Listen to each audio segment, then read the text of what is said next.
Hello everyone. இந்த வீடியோவில் CMA Inter Paper 7 Taxation DT and IDT December 2024 எக்ஸாமுக்கு எப்படி ப்ரிப்பேர் பண்ணணும், கொஸ்டின் பேப்பர் பேட்டர்ன் எப்படி இருக்குது, ஸோ இதில் என்னென்ன டாபிக்ஸ் எல்லாம் நம்ம கண்டிப்பாக கவர் பண்ணணும், அதை பற்றி தான் இந்த வீடியோவில் நம்ம டீட்டெயிலாக பார்க்க போகிறோம். டிசம்பர் 2024 எக்ஸாமுக்காக நம்ம சேனலில் CMA Inter and ஃபைனலுக்கு சப்ஜெக்ட் ரிலேட்டடான வீடியோஸை இனிமேல் அப்லோட் பண்ண போகிறோம். ஸோ பர்டிகுலராக ஏதாவது ஒரு டாபிக் உங்களுக்கு டிஃபிகல்ட்டாக இருக்குது, அதை பற்றின ஒரு வீடியோ இருந்தால் உங்களுக்கு யூஸ்ஃபுல்லாக இருக்கும் அப்படின்னு நினச்சிங்கன்னா அந்த டாபிக் என்ன அப்படிங்கிறது கமெண்ட்டில் சொல்லுங்கள். நம்ம சேனலுக்கு தான் ஃபஸ்ட் டைம் வந்திருக்கீங்க, இன்னும் சப்ஸ்கிரைப் பண்ணாமல் இருந்தீங்கன்னா மறக்காமல் சப்ஸ்கிரைப் பண்ணிக்கோங்க. டெலகிராம் அண்ட் இன்ஸ்டாவில் ஜாயின் பண்ணலைன்னா லிங்க் டிஸ்கிரிப்ஷனில் இருக்குது, ஜாயின் பண்ணிக்கோங்க. CMA Inter subject wise full syllabus recorded classes வேணும்னா ஸ்க்ரீனில் தெரியிற இந்த நம்பரை காண்டாக்ட் பண்ணி வாட்ஸ்அப் பண்ணி டீட்டெயில்ஸ் நீங்கள் கேட்டுக்கலாம். இப்போ டாக்ஸேஷன் பேப்பரில் டிடி அண்ட் ஐடிடி இந்த ரெண்டுமே சேர்ந்தது taxation paper. DT direct tax 50 மார்க்ஸும் இன்டைரக்ட் டேக்ஸுக்கு 50 மார்க்ஸும் கொடுத்துருக்காங்க, டோட்டல் 100 மார்க்ஸ் பேப்பருக்கு. இப்போ நிறைய ஸ்டூடெண்ட்ஸ் கேட்குற டவுட் என்ன அப்படின்னா, இந்த 50 மார்க்ஸில் ஏதாவது டிடி ஆர் ஐடிடி மட்டும் நம்ம படித்தா போதுமா, இந்த பேப்பரை கிளியர் பண்ணலாமா அப்படின்னு கேட்குறாங்க. ஸோ அந்த மாதிரி அட்வைசபிள் கிடையாது. எப்போவுமே ஒரு சப்ஜெக்டில் அதில் 2 செக்ஷன் இருந்தாலும் அந்த ஃபுல் சிலபஸுமே படிக்கிறது தான் நல்லது. அதனால தான் நம்மளால் நிறைய மார்க் ஸ்கோர் பண்ண முடியும். இப்போ டிடி மட்டும் நீங்கள் எய்ம் பண்ணி 50 மார்க்ஸுக்கு ப்ரிப்பேர் பண்ணி அதில் நீங்கள் எழுதுறது அங்கே அட்டன் பண்ணுற கொஸ்டின் எப்படி இருக்குமோ, அதில் நீங்கள் எப்படி ஆன்சர் ப்ரெசன்டேஷன் பண்ணுறீங்க, அதில் எவ்வளோ பாயிண்ட்ஸ் வந்து கரெக்டாக இருக்கும், அதை பொறுத்து நம்மளுடைய மார்க் வந்து அலாட் பண்ணுவாங்க. ஸோ நம்ம எய்ம் பண்ணுற மார்க்கு நமக்கு அங்கே குறைச்சி கிடைக்கிறதுக்கும் சான்சஸ் இருக்குது. டிடி அண்ட் ஐடிடி ரெண்டுமே கான்செப்ட் வைஸ் அண்ட் ப்ராக்டிஸும் கண்டிப்பாக உங்களுக்கு வேணும். ஸோ இப்போ இந்த டிடி அண்ட் ஐடிடியில் டிசம்பர் 2024க்கு ப்ரிப்பேர் பண்ணுறோம் அப்படின்னா, நீங்கள் ஆல்ரெடி ஜூன் 2024 எக்ஸாம் ப்ரிப்பேர் பண்ணியிருந்தீங்க அப்படின்னா அதே தான் டிசம்பர் 2024க்கும் பெருசாக எந்த ஒரு அமெண்ட்மெண்ட்டும் கிடையாது. சிம்பிளாக தான் சில அமெண்ட்மெண்ட்ஸ், அதுவும் பர்டிகுலராக டிடியில் மட்டும்தான் அமெண்ட்மெண்ட்ஸ் இருக்குது. அதை பற்றின வீடியோவும் அமெண்ட்மெண்ட் வீடியோவும் நம்ம சேனலில் அப்லோட் பண்ணியிருக்கோம், அது பார்க்கலனாலும் நீங்கள் பார்த்துக்கலாம். பட் ஐடிடியில் பெரிய அமெண்ட்மெண்ட் எதுவுமே கிடையாது. ஜூன் 2024க்கு இருந்தது அதே தான். இப்போ உங்கள் கையில் இருக்கிற புக்கு வந்து லேட்டஸ்ட் எடிஷனானு பார்த்துக்கோங்க. இந்த மார்ச் 2020, அதாவது இந்த 2024 எடிஷனாக இருந்தது அப்படின்னா இட் இஸ் ஓகே. அதில் நீங்கள் சின்ன அமெண்ட்மெண்ட் என்ன இருக்குது அப்படிங்கிறத மட்டும் போட்டுக்கிட்டால் போதும்.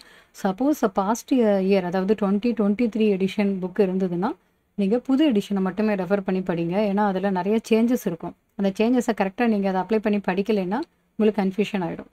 ஸோ எப்போவுமே டேக்ஸ் ரிலேட்டடாக படிக்கும்போது லேட்டஸ்ட் எடிஷன் ஸ்டடி மெட்டீரியலை ஃபாலோ பண்ணுங்கள். இப்போ இந்த கொஸ்டின் பேப்பர் பேட்டர்ன் நம்ம பார்த்தோம்னா, பாஸ்ட் 2 எக்ஸாமுடைய கொஸ்டின் பேப்பர் எடுத்து பார்த்தோம்னா, பாஸ்ட் 2 எக்ஸாம் அப்படின்னா ஜூன் 2024 அண்ட் டிசம்பர் 2023 இந்த ரெண்டும் எடுத்து பார்த்தீங்கனாலே உங்களுக்கு தெரியும் டிடி அண்ட் ஐடிடியில் எவ்வளவு மார்க்ஸுக்கு கொஸ்டின் கேட்டிருக்காங்க அப்படின்னு ஓரளவுக்கு நம்ம வந்து ரஃபாக பார்க்கலாம். டோட்டலாக 100 மார்க்ஸுக்கு எக்ஸாம் எழுதுறீங்க. MCQ 30 மார்க்ஸுக்கு வந்துடும் அண்ட் டிஸ்கிரிப்டிவாக 70 மார்க்ஸுக்கு அட்டன் பண்ணணும். பட் இந்த 70 மார்க்ஸில் டிடி ஐடிடின்னு தனித்தனியாலாம் பிரிக்க மாட்டாங்க. நீங்கள் டிடி மட்டும் கூட அட்டன் பண்ணிக்கலாம், ஐடிடி மட்டும் கூட நீங்கள் அட்டன் பண்ணிக்கலாம். அது உங்களுடைய சாய்ஸ், ரெண்டு கலந்து அட்டன் பண்ணிக்கலாம். பட் அவங்க கேட்குற கொஸ்டின் எப்படி கேட்குறாங்கன்னு பார்த்தீங்கன்னா, செக்ஷன் ஏல வந்து MCQவில் நோ சாய்ஸ். பட் செக்ஷன் பியில் 70 மார்க்ஸ்க்கு நீங்கள் அட்டன் பண்ணுறப்ப அங்கே 7 கொஸ்டின்ஸ் கொடுத்து அதில் 5 கொஸ்டின்ஸ் நீங்கள் அட்டன் பண்ணணும். 7 கொஸ்டின்ஸ் கொடுப்பாங்க, அதில் 5 கொஸ்டின்ஸ் அட்டன் பண்ணணும். ஒவ்வொரு கொஸ்டினும் 14 மார்க்ஸு. ஸோ 5 கொஸ்டின்ஸுக்கு 70 மார்க்ஸு அலாட் பண்ணுவாங்க. இப்போ இதில் கொஸ்டின் எப்படி கேட்டிருக்காங்க அப்படின்னு பார்த்தோம்னா, ஒவ்வொரு டாப்பிக்கில் இருந்துமே கேட்டிருக்காங்க. இப்போ இதில் வந்து 2 கொஸ்டின் எக்ஸ்ட்ரா இருக்குல்ல, 5 அட்டன் பண்ணணும், 7 கொடுத்துருக்காங்க அப்படின்னா அந்த 2 கொஸ்டினுக்கு அடிஷனலாக பார்க்குறப்ப 28 மார்க்ஸுக்கு எக்ஸ்ட்ராவாக கொஸ்டின்ஸ் இருக்கும். இப்போ 100க்கு பதிலாக 128 மார்க்ஸுக்கு கொஸ்டின்ஸ் இருக்கும். இப்போ 30 MCQ ப்ளஸ் ஒரு 128 பேலன்ஸ் 98 மார்க்ஸுக்கு டிஸ்கிரிப்டிவ் கொஸ்டின்ஸு கொடுத்துருப்பாங்க. அந்த 98ல் நீங்கள் 70க்கு அட்டன் பண்ண வேண்டியது இருக்கும். இது எந்த மாதிரி கேட்குறாங்க அப்படின்னு இந்த லாஸ்ட்டு 2 எக்ஸாமுடைய கொஸ்டின் பேப்பர்ஸை எடுத்து பார்த்தோம்னா தெரியும். டிடியில் தியரி கொஸ்டின் 56 மார்க்ஸுக்கு கேட்குறாங்க. அதாவது 56 மார்க்ஸ் அப்படின்னா கண்டிப்பாக 4 கொஸ்டின்ஸ். செக்ஷன் பியில் 7 கொஸ்டின் கொடுக்குறாங்கல்ல, அதில் கண்டிப்பாக 4 கொஸ்டின் டிடி கொஸ்டினாக தான் இருக்கும். பேலன்ஸ் 3 கொஸ்டின்ஸ் மட்டும்தான் ஐடிடியில் வரும். அப்போ அந்த பேலன்ஸ் 3 கொஸ்டினில் கண்டிப்பாக ஒரு கொஸ்டின் தியரியாக வரும். 6th கொஸ்டின், அதாவது 2 to 8 வரைக்கும் செக்ஷன் பியில் வரும். செக்ஷன் ஏல ஒரு ஃபஸ்ட்டு கொஸ்டின் இருக்கும். அப்போ அந்த பேலன்ஸ் 7 கொஸ்டின்ஸில் 4 டிடி உடையது, 3 கொஸ்டின்ஸ் ஐடிடி உடையது. அப்போ இதில் கண்டிப்பாக ஒரு தியரி கொஸ்டின் கேட்குறாங்க. அந்த 3 கொஸ்டினில் ஒரு கொஸ்டின் ஃபுல்லாகவே 14 மார்க்ஸுக்குமே theory question. DT that is GST council ரிலேட்டடா அல்லது ஜிஎஸ்டி ப்ரீ டேக்ஸ் ரெஜிம், அதாவது ஜிஎஸ்டி வரத்துக்கு முன்னாடி எப்படி இருந்தது, எந்தெந்த டேக்ஸஸ் எல்லாம் இருந்தது, அதெல்லாம் எப்படி ஜிஎஸ்டியாக மாறிச்சு, ஸோ அது முன்னாடி இருந்த டேக்ஸஸுடைய லிமிடேஷன்ஸ்லாம் என்ன, அந்த மாதிரி கொஸ்டின்ஸ் எல்லாம் கேட்டிருக்காங்க. பாஸ்ட் இயர் கொஸ்டின்ஸ் எடுத்து பார்த்தீங்கன்னா தெரியும். ஸோ அப்போ அதில் ஒரு கொஸ்டின் கண்டிப்பாக தியரி கொஸ்டினாக இருக்குது. அதை தவிர another 2 கொஸ்டின்ஸு கேட்குறாங்க. கஸ்டம்ஸும் இதில் சேர்ந்துடும், ஜிஎஸ்டியும் கஸ்டம்ஸும் சேர்ந்தது தான். இப்போ எம்சிக்யூ பேட்டர்ன் எடுத்துக்கிட்டிங்கன்னா 30 மார்க்ஸில் ஒரு எக்ஸாமில் பார்த்தீங்கன்னா ஒரு டிடியில் எம்சிக்யூவில் கம்மியாக தான் கேட்குறாங்க. கம்மியாக அப்படின்னா ஒரு 12 மார்க்ஸு அல்லது 14 மார்க்ஸுக்கு டிடியில் கேட்குறாங்க. அப்போ ஐடிடியில் எம்சிக்யூ 18 மார்க்ஸ் ஆர் 16 மார்க்ஸ்னு அந்த மாதிரி கேட்குறாங்க. ஸோ இப்போ இங்கே நீங்கள் படிக்கிறப்ப டிடி மட்டுமே நீங்கள் படிக்கிறீங்க அப்படின்னா உங்களால் எவ்வளோ மார்க் இங்கே ஸ்கோர் பண்ண முடியும் பார்த்தீங்கனாலே தெரியும். நீங்கள் 4 கொஸ்டின்ஸ் டிடியில் ஃபுல்லாகவே அட்டன் பண்ணிவிட்டு எம்சிக்யூவும் அட்டன் பண்ணிங்கன்னா டோட்டலாக உங்களால் 68 மார்க்ஸ் தான் மேக்ஸிமம் எடுக்க முடியும். 68 ஆர் 70 எவ்வளோ தான் எடுக்க முடியும். ஸோ அதில் நம்ம எந்த அளவுக்கு கரெக்டாக எழுதியிருக்கோம், எல்லா பாயிண்ட்ஸும் ஸ்டெப் வைஸாக எழுதியிருக்கோமா, அதுக்கெல்லாம் மார்க்ஸ் அலாட் பண்ணியிருப்பாங்களா, ஸோ அந்த கன்ஃபியூஷன்லாம் நமக்கு இருக்கும். அதனால் எப்போவுமே ரெண்டுமே சேர்த்து படிங்க, டிடி அண்ட் ஐடிடி ரெண்டுமே சேர்த்து கவர் பண்ணி படிங்க. ஸோ இப்போ இந்த கொஸ்டின் பேப்பர் பேட்டர்ன் படி பார்க்கும்போது டிடி அண்ட் ஐடிடிக்கு வெயிட்டேஜ் வந்து 50-50 ஆன்சருக்கு நமக்கு கிடைக்கிது, மார்க் கிடைக்கிது.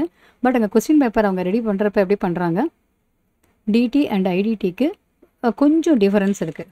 அதாவது டோட்டலாக பார்த்தோம்னா டிடிக்கு ஒரு 70 மார்க்ஸ் கிட்ட வருது, 70 ஆர் 68 அந்த மாதிரி கேட்குறாங்க. அண்ட் ஐடிடி பார்த்தோம்னா 58 ஆர் 60 அந்த ரேஞ்சில் கேட்குறாங்க. ஸோ இங்கே 68ன்னு இங்கே கேட்டாங்கன்னா இங்கே என்ன ஆகும், 68 இங்கே 68 கேட்குறப்ப, அதாவது டிடியில் 68 கேட்குறாங்கன்னா ஐடிடியில் ஒரு 60 மார்க்ஸுக்கு கேட்டிருப்பாங்க. அப்போ டோட்டலாக 128. டிடியில் 70க்கு கேட்குறாங்கன்னா ஐடிடியில் ஒரு 58 கேட்டிருப்பாங்க. ரெண்டு சேர்த்தோம்னா 128 வரும். ஸோ இதுதான் கொஸ்டின் பேப்பரில் இப்போ லாஸ்ட் 2 எக்ஸாமில் நம்ம பார்க்குற பேட்டர்னில் இப்படி தான் இருக்குது. இப்போ இந்த டிடி எடுத்துக்கிட்டோம்னா என்னென்ன டாபிக் எல்லாம் இம்பார்ட்டன்ட்டுன்னு பார்ப்போம். அதே மாதிரி ஐடிடிலையும் என்னென்ன டாப்பிக்லாம் இம்பார்ட்டண்ட்டாக கவர் பண்ணணும் அப்படிங்கிறதும் இப்போ அடுத்தது நம்ம டிஸ்கஸ் பண்ணுவோம். இதில் டிடியில் ஃபஸ்ட்டு பார்க்க வேண்டியது டேக்ஸ் ரெஜிம். இப்போ நிறையா ஸ்டூடெண்ட்ஸ்க்கு இன்னமும் கன்ஃபியூஷனாக இருக்கிறது என்னென்னா செக்ஷன் 115 பிஏசி அல்லது டிஃபால்ட் டேக்ஸ் ரெஜிம் அப்படிங்கிறத நம்ம அப்ளை பண்ணணுமா வேண்டாமா அப்படிங்கிறது தான். இதை பற்றின டீட்டெயில்டாக வீடியோ நம்ம சேனலில் ஏற்கனவே போட்டிருக்கோம். Default tax regime and old tax ரெஜிம்னா என்ன, அதுக்கு என்னென்ன ப்ரொவிஷன்ஸ்லாம் அப்ளிகபிள், என்னென்ன டேக்ஸ் ரேட் அப்ளிகபிள், அது எல்லாமே நம்ம டீட்டெயிலாக வீடியோ போட்டிருக்கோம், அதுவும் நீங்கள் பார்க்கலாம். இந்த default tax regime or 115 BAC அப்படிங்கிறது கொஸ்டினில் எதுவுமே சொல்லலைன்னா ஒரு இண்டிவிஜுவல் யார் யாருக்கெல்லாம் 115 பிஏசி அப்ளிகபிளோ அந்த பர்சன்ஸ் எல்லாருக்குமே டிஃபால்ட்டாக 115 பிஏசி தான் இப்போ கரண்ட் அசஸ்மெண்ட் இயருக்கு நம்ம அப்ளை பண்ணணும். சப்போஸ் கொஸ்டினில் அந்த பர்சன் 115 பிஎஸ்சி ஆப்ட் அவுட் பண்ணிட்டாங்க அப்படின்னு சொன்னால் 115 பிஎஸ்சி வேண்டான்னு சொல்லிட்டாங்கன்னு அர்த்தம். அப்போ அதுக்கு பதிலாக அவங்களுக்கு என்ன ஆகும், ஓல்டு டேக்ஸ் ரெஜிம் அப்ளிகபிள் ஆகும். இப்போ அந்த ஓல்டு டேக்ஸ் ரெஜிம்னா up to 2.5 lakhs and senior citizen super senior சிட்டிசன்னா up to 3 lakhs and 5 lakhs வரைக்கும் நில், அந்த ரேட்டெல்லாம் அப்ளிகபிள் ஆகும். பட் 115 பிஎஸ்சிங்கிறப்ப எவ்ரி 3 lakhsக்கு ஃபஸ்ட்டு 3 lakhsக்கு நில், அதுக்கப்புறமா ஒவ்வொரு ரேட்டாக அப்ளிகபிள் ஆகும். இது 115 பிஎஸ்சி. அப்போ டிஃபால்ட் டேக்ஸ் ரெஜிம் அப்படின்னா டிஃபால்ட்டுன்னு என்ன அர்த்தம், இதுதான் ஆட்டோமேட்டிக்காக அந்த பர்சன்ஸ்க்கு அப்ளிகபிள். யார் யாருக்கெல்லாம் 115 பிஎஸ்சி உண்டோ அவங்களுக்குலாம் டிஃபால்ட்டாக இந்த ஸ்கீம் தான் அப்ளிகபிள். கொஸ்டினில் எதுவுமே சொல்லலைன்னா இதுதான் அப்ளை பண்ணணும். பட் இந்த 115 பிஎஸ்சி வரும்போது சில டிடக்ஷன்ஸ் எக்ஸம்ஷன்ஸ் எல்லாம் அவங்களுக்கு கிடைக்காது. அந்த பாயிண்ட் எல்லாம் ரொம்ப கேர்ஃபுல்லாக நோட் பண்ணி படிக்கணும். பட் ஓல்டு டேக்ஸ் ரெஜிம்னா அவங்களுக்கு எல்லா டிடக்ஷன்ஸும் எதுவுமே நார்மலாக இருக்கிறது எல்லாமே அப்ளிகபிள் ஆகும். ரொம்ப சிம்பிளான எக்ஸாம்பிள் சொல்கிறதுனா செக்ஷன் 80C பார்த்தோம்னா 115 பிஎஸ்சியில் அப்ளிகபிள் ஆகாது. அதே மாதிரி சேலரியில் அண்ட் ஹவுஸ் ப்ராப்பர்ட்டியில் என்னென்ன அலவன்சஸ் டிடக்ஷன்ஸ் அதெல்லாம் கிடைக்காது அப்படிங்கிற பாயிண்ட் எல்லாம் பார்க்கணும் 115 பிஎஸ்சியில். ஸோ கொஸ்டினில் ஆப்ட் இன் பண்ணியிருக்காங்களா ஆப்ட் அவுட் பண்ணியிருக்காங்களா, கொஸ்டினில் என்ன வேர்டு கொடுத்துருக்காங்கன்னு பாருங்கள். 115 பிஎஸ்சி ஆப்ட் அவுட் பண்ணிட்டாங்கன்னா உங்களுக்கு 115 பிஎஸ்சி அப்ளிகபிள் ஆகாது. அப்போ ஓல்டு டேக்ஸ் ரெஜிம் அப்ளிகபிள் ஆகும். ஸோ அதுக்கு என்ன ரேட்டு, அந்த மாதிரி பாயிண்ட்டை நல்லா கேர்ஃபுல்லாக படிக்கணும். ஸோ ஃபஸ்ட்டு அண்ட் ஃபார்மோஸ்ட்டு நீங்கள் புரிஞ்சிக்க வேண்டியது default tax regime, old tax regime, அந்த ரெண்டுக்குமான ப்ரொவிஷன் என்ன, அந்த ரெண்டுமே கம்பேர் பண்ணி எது பெட்டர் அப்படிங்கிற மாதிரியும் கொஸ்டின் வரும், அதுவுமே பார்க்கணும். அடுத்தது ரெசிடென்ஷியல் ஸ்டேட்டஸ். இப்போ பாஸ்ட் கொஸ்டின் பேப்பர்ஸை பார்த்தோம்னாலே தெரியும். இம்பார்ட்டன்ட் டாபிக் அப்படிங்கிறப்ப இந்த ஒவ்வொரு ஹெட்டிங்கில் இருந்துமே ஒரு கொஸ்டின் வருது. ரெசிடென்ஷியல் ஸ்டேட்டஸில் இருந்து ஒரு கொஸ்டின் கேட்குறாங்க. அண்ட் அக்ரிகல்ச்சுரல் இன்கம் ரிலேட்டடாக கொஸ்டின் கேட்குறாங்க.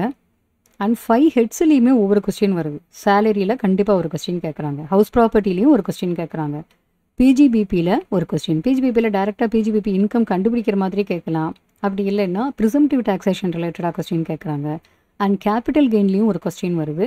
அண்ட் இன்கம் ஃப்ரம் அதர் சோர்ஸஸ்லேயும் ஒரு கொஸ்டின் வருது. இதை தவிர செட் ஆஃப் கேரி ஃபார்வர்டுக்கும் ஒரு கொஸ்டின் வருது. ஏன்னா இப்போ ஒரு கொஸ்டின்ங்கிறப்ப 7 மார்க்ஸ் 7 மார்க்ஸாக 14 மார்க்ஸாக பிரிக்கிறாங்கல்ல. அப்போ சேலரியில் 7 மார்க்ஸ், ஹவுஸ் ப்ராப்பர்ட்டியில் 7 marks, PGBP and capital gain எல்லாத்துலேயுமே ஒவ்வொரு 7 மார்க்ஸுக்கு ஒரு கொஸ்டின் பேப்பரில் கேட்டிருக்காங்க. இதை தவிர இந்த எம்சிக்யூலலாம் பார்த்தீங்கன்னா சின்ன சின்ன டாபிக், இந்த டிடிஎஸ் ரிலேட்டடாக அதெல்லாம் ரொம்ப இம்பார்ட்டண்ட்டான டாபிக். அதே மாதிரி இந்த 5 ஹெட்ஸில் அல்லது ரெசிடென்ஷியல் அக்ரிகல்ச்சரல் இன்கம் இது ரிலேட்டடாகவும் எம்சிக்யூவும் கேட்குறாங்க. இதை தவிர டோட்டலாக இன்கம் கேல்குலேஷன், இண்டிவிஜுவலுக்கு டோட்டல் இன்கம் கேல்குலேஷன், அதுக்கு எவ்வளவு டேக்ஸு, அது ரிலேட்டடாகவும் ஒரு கொஸ்டின் வருது.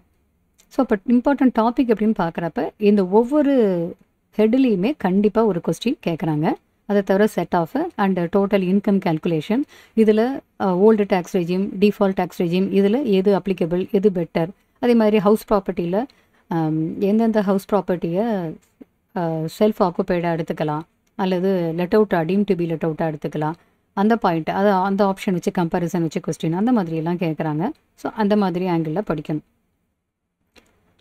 இது தவிர பின்னாடி சின்ன சின்ன டாபிக், ஏதாவது அசஸ்மெண்ட்னா என்ன அந்த இதெல்லாம் பார்த்துக்கோங்க. பட் தியரி அப்படின்னு லாஸ்ட் 2 எக்ஸாமில் பார்க்குறப்ப தியரி ஐடிடியில் தான் மெயினாக கேட்டிருக்காங்க. 6th கொஸ்டினில் தியரி கேட்டிருக்காங்க. அப்போ ஐடிடிக்கு வரும்போது நெக்ஸ்ட்டு இன்டைரக்ட் டேக்ஸஸில் இதில் ஜிஎஸ்டியும் வரும், கஸ்டம்ஸும் வரும். இதில் ரொம்ப இம்பார்ட்டண்ட் டாபிக்னு பார்த்தோம்னா அந்த ஷெட்யூல் 1, 2, 3 இருக்கும். ஷெட்யூல்ஸ் 1, 2, 3 இந்த 3மே நல்லா பார்க்கணும். இது 3 பார்த்துட்டிங்கன்னா இது எம்சிக்யூலேயோ அல்லது மெயின் கொஸ்டின்ஸ்லேயோ கேஸ் ஸ்டடி மாதிரி கேட்குறப்ப இதை நம்ம ஈஸியாக அட்டன் பண்ண முடியும். அடுத்தது காம்போசிஷன் ஸ்கீம், இது ரிலேட்டடாகவும் பாஸ்ட் கொஸ்டின் பேப்பரில் இருக்குது, கொஸ்டின் கேட்டிருக்காங்க. காம்போசிஷன் ஸ்கீம் ரிலேட்டடாக. அப்புறம் ரொம்ப ரொம்ப இம்பார்ட்டன்ட் பார்த்தீங்கன்னா இன்புட் டேக்ஸ் கிரெடிட், இதில் கண்டிப்பாக ஒரு கொஸ்டின் வரும். Input tax credit and time of supply அல்லது வேல்யூ ஆஃப் சப்ளை, இது ரெண்டும் ரொம்ப இம்பார்ட்டன்ட். பிளேஸ் ஆஃப் சப்ளையுமே இப்போ சிலபஸில் ஆட் பண்ணியிருக்காங்க. ஸோ பிளேஸ் ஆஃப் சப்ளையுமே அதில் படிச்சுக்கோங்க.